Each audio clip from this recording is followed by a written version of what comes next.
Hey, do all the things the fading in pictures are telling you to do. I appreciate it. Bye. Hello, everybody.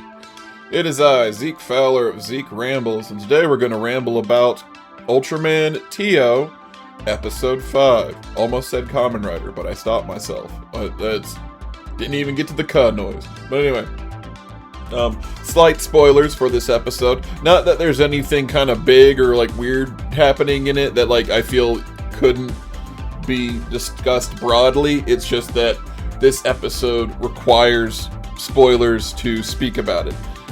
This episode, like, let me get to my point.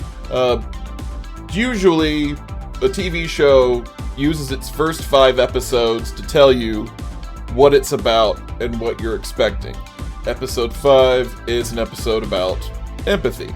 As the promo material said for Ultraman Teo, Teo is a pacifist. So, he's not going to solve every problem by blowing it the fuck up. Sometimes he'll may talk out the problem. Sometimes, like, the monster may just need to be relocated or just, in this instance, played with to solve the problem. And I'm perfectly okay with that, because not every superhero has to be the fucking Punisher, you know?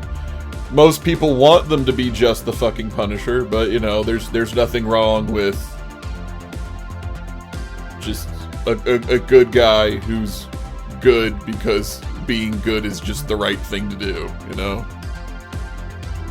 That's what Ultraman usually is, and that's what Ultraman Teo is, and I think this episode does that pretty well. We also get into Kana. She's been kind of the standoffish, a little emotionally distant character.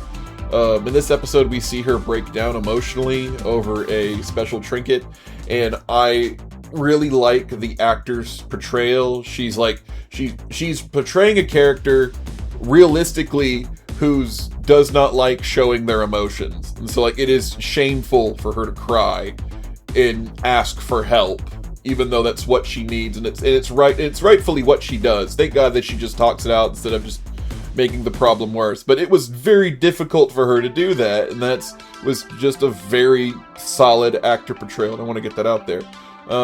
Yeah. I will say, even though I have been enjoying Ultraman Teo do this new connected storyline that go forward like that, it does. Maybe it's just the quality of this show, which I don't think it's a bad show, but maybe that does speak to the quality of it. Who knows? But not a lot of these episodes don't really have that much staying power, and everybody's doing a good job. It's like the Ultraman Omega problem, where it's like the first couple episodes where there was nothing wrong with them, but they just didn't have any kind of pizzazz to them. Well, this show does have that pizzazz that I'm looking for, but I don't know, it just I feel they just still haven't, like, it is new. The more long form storyline that is new for Ultraman, so it is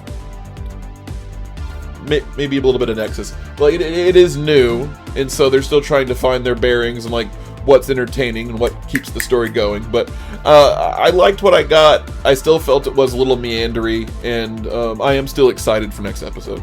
Sup, fuckers? I'm Zeke Fowler. These are my 3 channels. This is their schedule. Watch it or don't.